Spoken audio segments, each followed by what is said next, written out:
Oh, hi again, everybody, and welcome to a special one-on-one edition of Newsmakers TV. I'm Jerry Roberts. It is Thursday, October 9th, and I'm very pleased to welcome back to the program Representative Salud Carbajal, who represents the 24th Congressional District, including Santa Barbara, who is in the district, I believe, today. Mr. Carbajal, how you doing? Well, I'm doing as best as you can be. We're living this Republican shutdown, and Democrats have been in Washington. There's been no interest in my Republican colleagues to negotiate. Nothing. They have just gone on vacation, closed down the government, and are doing All nothing. all right. Well, let's talk about. Obviously, we invited you to talk about this shutdown. One of our loyal viewers, Susan Bolani, directed us to the White House website, the homepage, and it says right there, Democrats have shut down the government 8 days and 14 hours. Why did the Democrats shut down the government, Mr. Carbone? Well, what they forget to say is that they're weaponizing all modes of communication in this administration, the White House, all agencies, to put forth their narrative, which is obviously a distortion from the reality. Republicans control the White House. Republicans control the House of Representatives. Republicans control the Senate. They control what we call the trifecta. They are the ones who have the decisions, the ability, and responsibility to keep this government open. They can't seem to muster their votes. They can't seem to muster themselves to be able to do this. And it seems that they need Democrat votes. So the whole responsibility and burden of keeping the government open falls on their shoulders. Well, they did succeed in getting this passed in the House, and it went over to the Senate, and that's where it was stopped because of the 60 vote rule over there. And the issue on which the Democrats decided to fight about this in denying their votes there is health care. Can you outline for us what the health care issue is here? Well, keep in mind that in the big ugly bill that they passed, resulted in over 30,000 individuals here in the district about to lose their health care. And because of Obamacare subsidy? Well, in general, based on the cuts that they made to Medicaid. But in addition to that, the tax credits are going to expire, have expired at the end of September. And as a result, we're going to see an additional 10,000 people likely lose their health care, which will equate to now a total of 40,000 individuals losing their health care on the Central Coast. 15 million Americans will lose their health care. That's what's at stake. So clarify the issue for me here. So what do Republicans and Trump, or Trump, I guess that's the same thing, need to assent to? What would end the shutdown? What do Democrats want Republicans to agree to on the health care front? Well, I think we want to stop the continued erosion in this healthcare crisis that they have manufactured. We want to make sure that despite the loss that in healthcare that many Americans and residents here on the Central Coast are going to experience, we want to stop that continued erosion in this by them not adhering to keeping the tax credits. Like I said, we're going to lose healthcare for another 10,000 people here on the Central Coast. All we're saying is stop the damage. You've already created a crisis for Americans. We are not going to allow you to continue doing that. You have to extend the tax credits.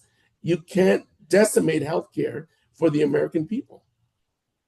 And what would that look like legislatively? In other words, what would such a package, shutdown ending package, consist of? Well, you could extend the tax credits permanently. You could do it for a number of years. There's various solutions to extending the tax credits, but that is really what we're looking for because we are trying to save healthcare for the American people. And there's many solutions. They just need to be able to put forth something, a proposal that makes sense. But at this point, they're not doing anything. They have left. They've shut down the government. They stopped or ended session in the House of Representatives. They are not willing to work. And what about the Medicaid piece of it? Is that necessary to end the shutdown too? Do they need to reverse that, which they voted for Well, in their well, tax certainly bill? Medicaid has already been decimated with the big, ugly bill that's going to result, like I said earlier, just from that alone, 30,000 people on the Central Coast are likely to lose their health care. At this point, we're not even pushing for that. We're just saying stop the erosion, stop the crisis from getting worse. We are saying you can't let these tax credits and health care be taken away from more Americans. You've done enough damage. And this is a manufactured shutdown by the Republicans. What, I mean, the president has practiced the so-called rescissions, budget rescissions, repeatedly in the last few months. If there was an agreement that was reached between Republicans and Democrats in the Congress, what guarantee would you have that he would adhere to it? Well, that's part of any discussions and negotiations moving forward, because the Republicans have now decimated their integrity and trust when it comes to any agreements reached in Congress. We've seen that they've reached agreements in the past, and they've destroyed those agreements, the bipartisan agreements, by doing rescissions. And then there was talk about doing a pocket rescission on top of the rescissions that they did a few weeks ago. And so that is another issue. What incentive is there for Democrats to work with Republicans? But nonetheless, we are making every effort and stand willing to come up with bipartisan solutions. All right. Well, I gotta ask you, in the last few days, 48 hours, the president has invaded yet another Democratic state. He's using the Department of Justice to indict his political enemies. He's blowing up boats in the Caribbean without any pretense of evidence that there's anything going on.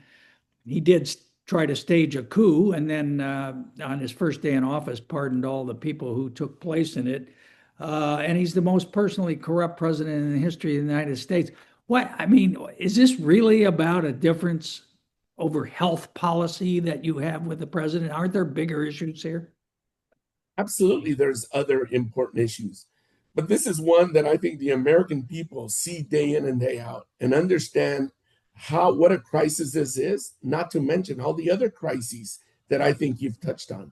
We have an administration, a president that is running amok, off the guardrails, no guardrails, and is outright acting like a fascist. And I think the American people are seeing that. If you look at public opinion, he's underwater. They don't agree with his policies, be it on tariffs, be it on healthcare, be it the way he's going about these indiscriminate raids throughout the country. You are seeing the public now turn on this administration and saying, you are not what they voted for. And so I think it's important for the public to continue to speak out, because we are seeing a very dangerous individual in the White House behaving like a fascist and moving forward in extreme ways. But again, keep in mind, this president said he was running to bring down the cost of living, and he's done nothing. If anything, he's brought up the costs of healthcare by taking their healthcare away. He has brought up the cost of so many other essentials, housing, groceries, childcare. He is doing nothing to address those issues. But yet, if he agreed with you on this fairly narrow healthcare policy issue, you would go ahead and reopen the government.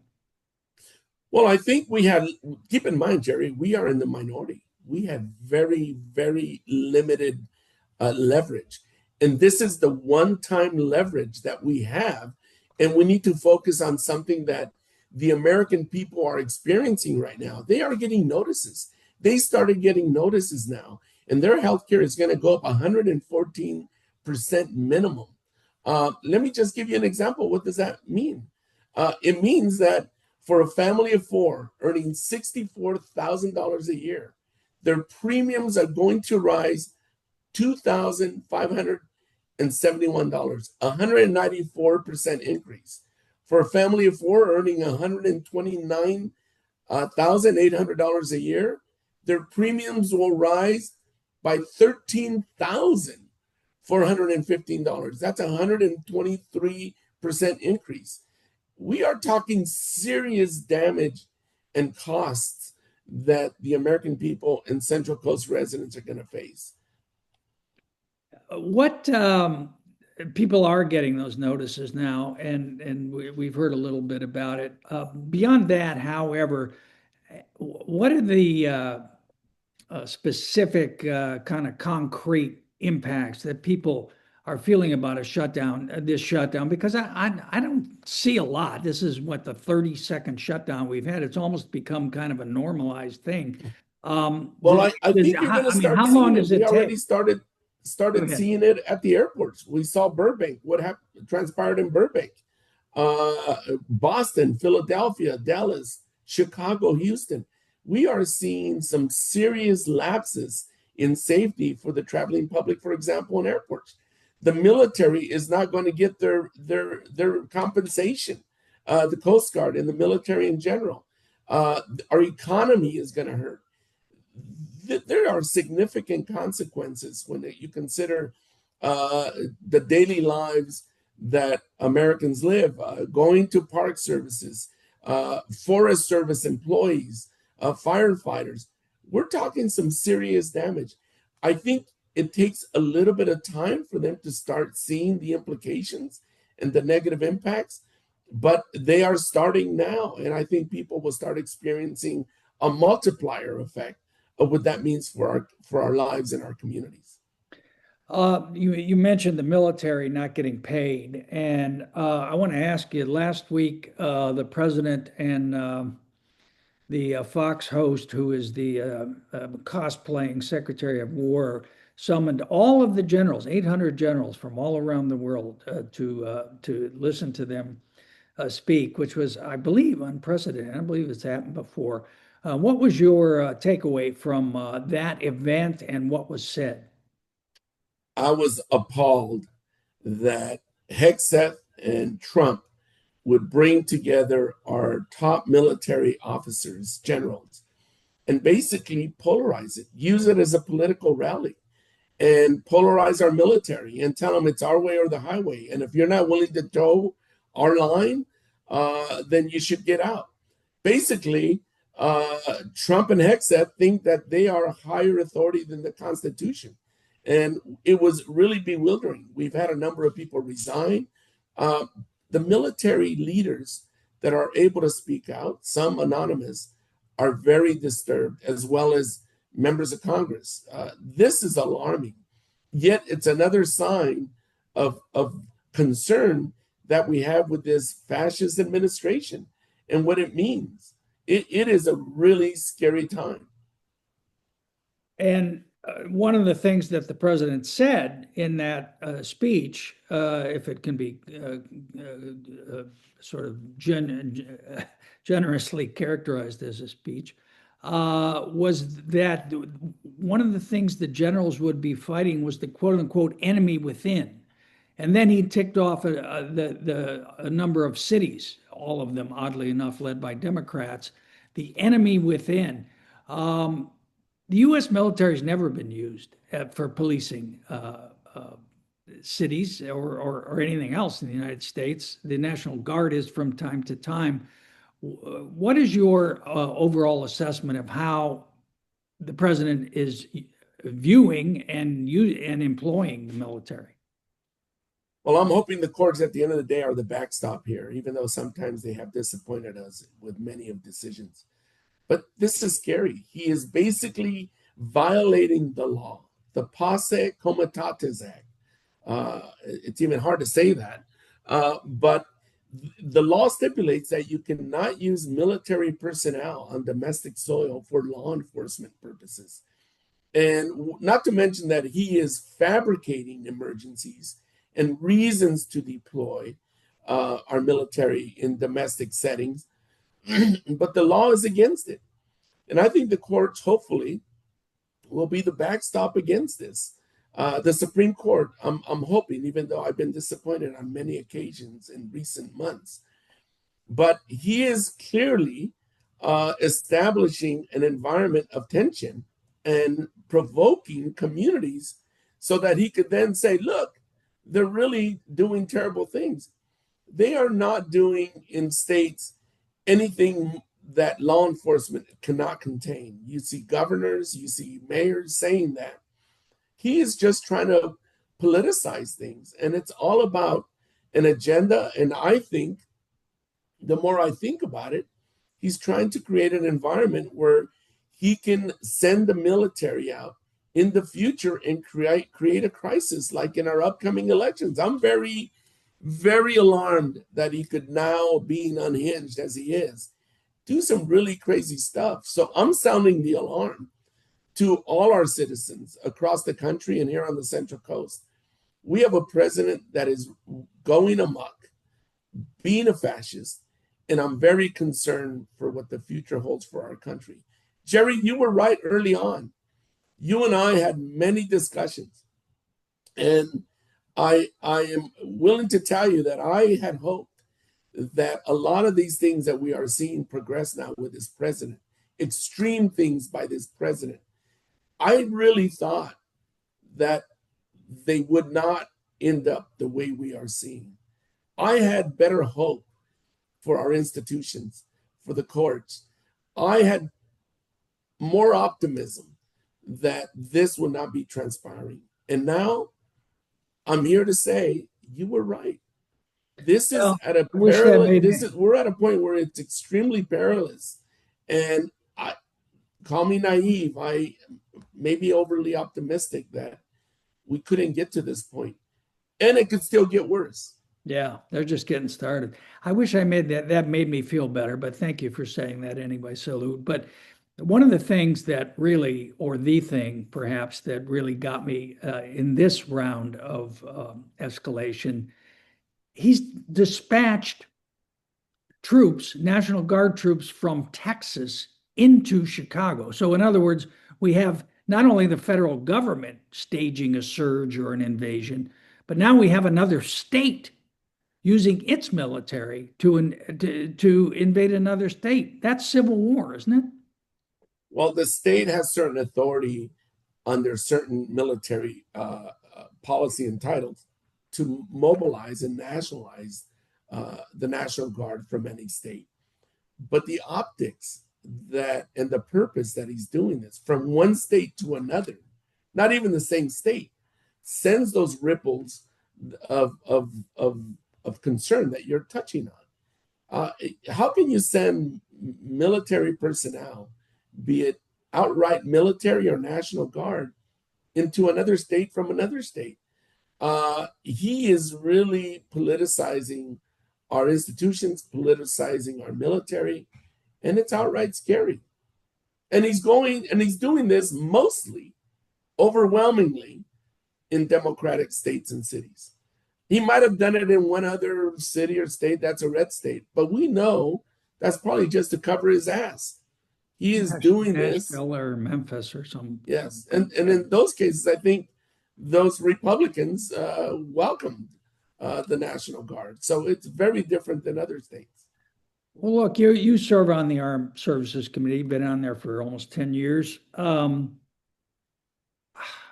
mean, the U.S. military always sort of prided itself on being a professional military, on swearing its oath to the Constitution, not to a president or an individual or anything else.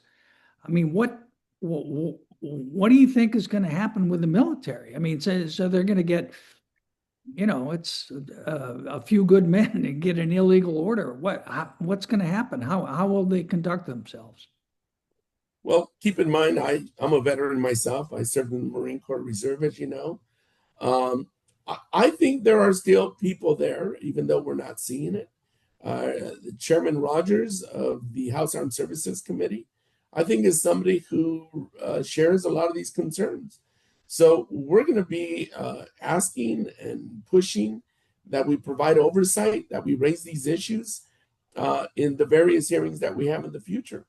And I think to some extent you will see some of that oversight taking place. But in general, there is obviously a quietness, lack of, there's an abdication by many of our Republican colleagues to call these audacious, outrageous actions, calling them out. It's very disturbing. I do think that the military, the generals overwhelming, despite the ridiculous organizing and messaging that they heard at this meeting that was called by Hegseth and Trump, I think for the most part, will do the right thing. I truly believe that. But it's concerning that they're being pressured into making choices and being pushed to do things that they know is wrong and polarizing and partisan, not nonpartisan like the military ethos is all about. Yeah. Of course, to exercise the oversight, you would have to be back in session, and Speaker Mike Johnson has sent you all home, and the Yes. House is not in session. And among other things, that's allowed him to not swear in a new member, a new Democratic member from New Mexico. What's the story with that? Well, one, he should have. There's even in pro forma sessions, you could swear somebody in, but he is refusing. And I think the main reason is that she is a critical vote on the Epstein discharge petition moving forward.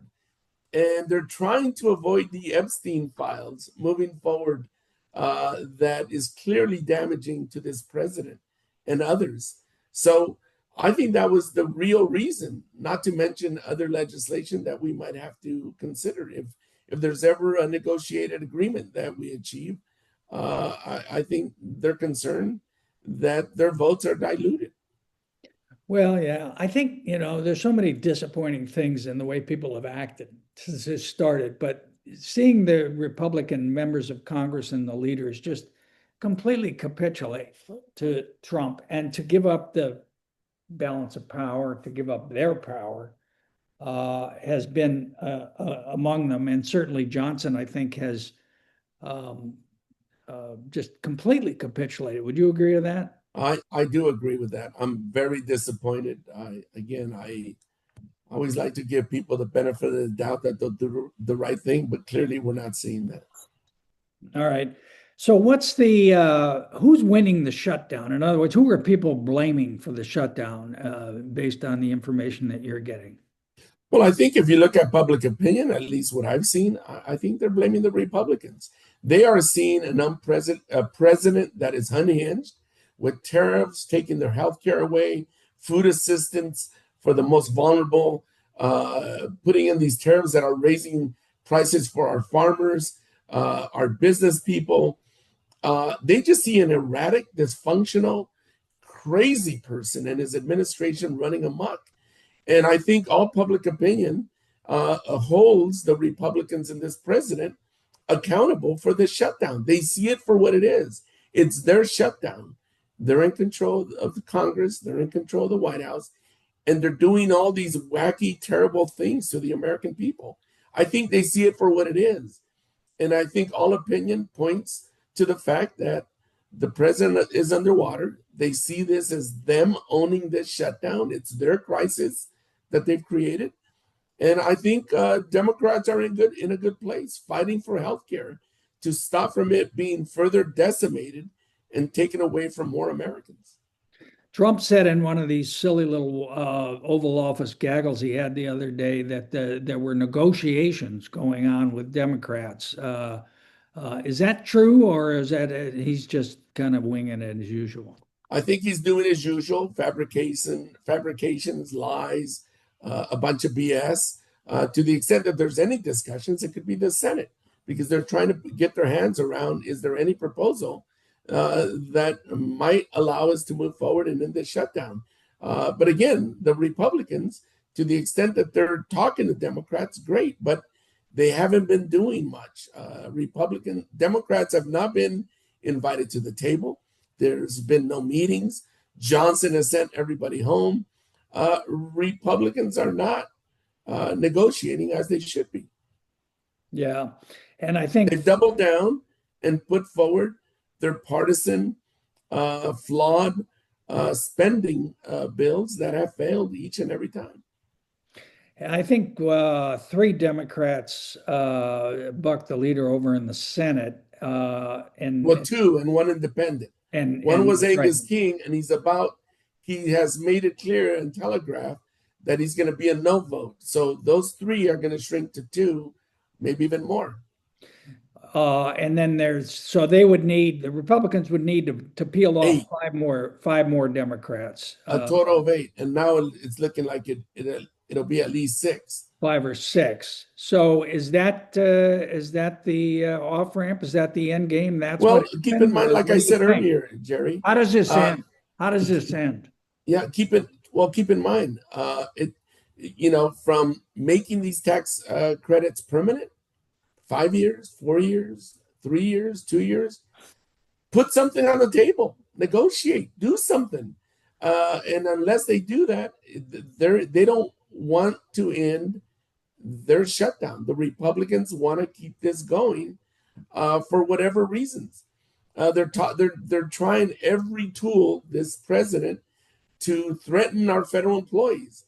After Trump 1.0 and the 34, 35-day shutdown we had under this Trump last time around, that he lost because the public held him accountable, Congress passed a law saying all employees that are furloughed will be compensated back pay at the end of the shutdown.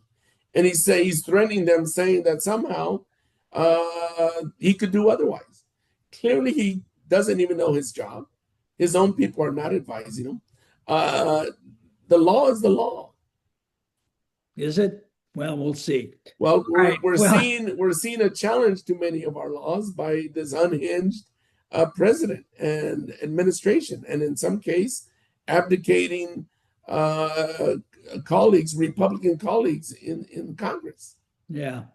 Well, if my recollection serves, that last shutdown, the way it ended was an issue that you mentioned earlier, which was the airports, which was the federal air controllers are being forced to work without being paid, told they'll be paid later, but there were a lot of sick outs and other things that went on. So maybe that's the pressure point that will bring this to an end as well.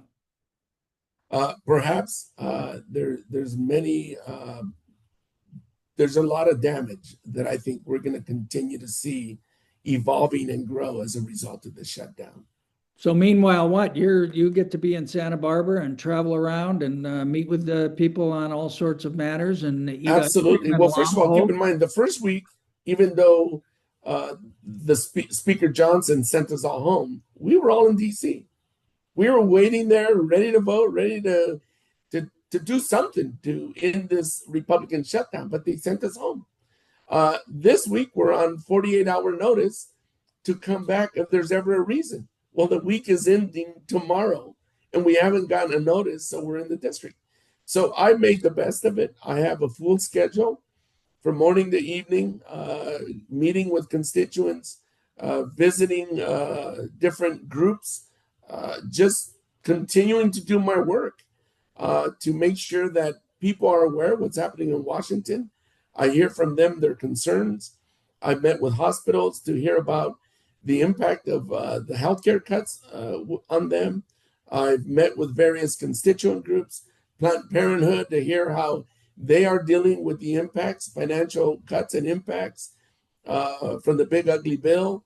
I continue to meet with individual constituents, business people, groups that are being impacted, and folks who just have issues before the federal government, even though there's limited customer service we could give because the agencies, the federal government is closed. So we're taking their cases and putting them in line to try to get them with some answers.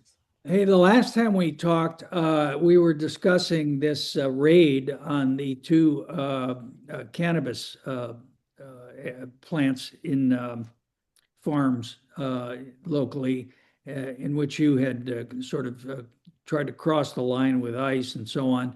And you were trying at that point to get some information and background documentation from ICE about what the raid was all about. Were you ever able to secure? We never got anything other than what we saw in the public domain through the Which was a media. press release? Yes, we get nothing. As a matter of fact, I've contacted our TSA employees, for example, here in Santa Barbara.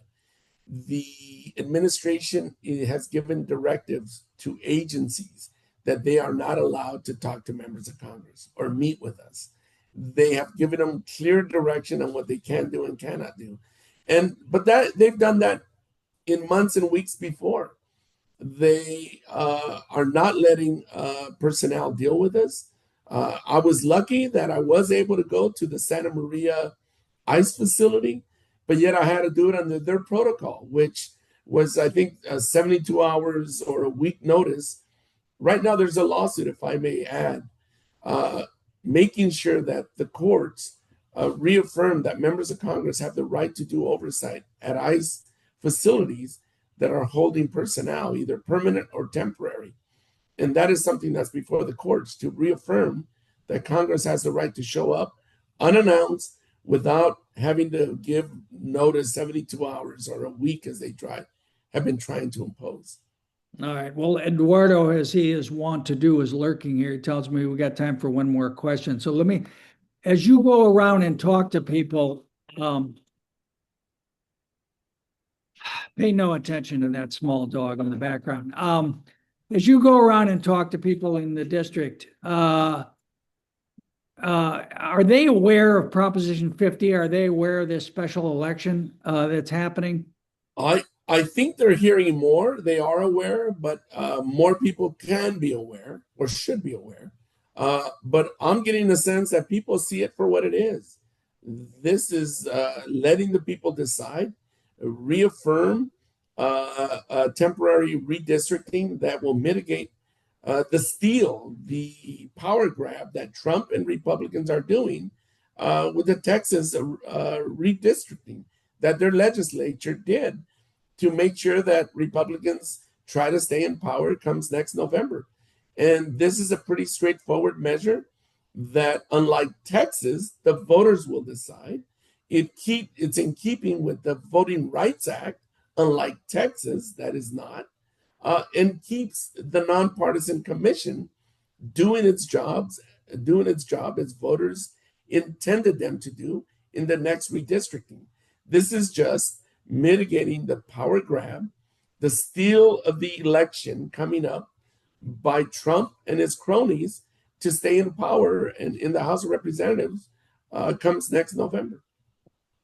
All right. Well, Congressman Salud Carbajal, thank you so much for joining us as always and updating us on what's going on in Washington, and in this case, what's not going on in Washington. And congratulations on not pulling a Katie Porter here, although could have, you could have gone viral with that. But I always appreciate, because I know Gina watches the show and doubles our viewership. Thanks very much, Salud. Thank you, Jerry. And let me just say, I'm not trying to butter you up. You're one of the few sources that has been really on top of everything that's going on in Washington. I give you a lot of crap, should I say? Sometimes you and I have this skirmish sometimes. But I will tell you, of all the media outlets, your experience has really come to show with how you have covered all that's going on in Washington, all these shenanigans, all this fascism. I'm sure your readership has grown because you are spot on. All right. Well, thank you. That's very kind of you. I wish it didn't have to be so, but No, me too. Thanks, Salud. Thank you, Jerry. Enjoy. Thank you.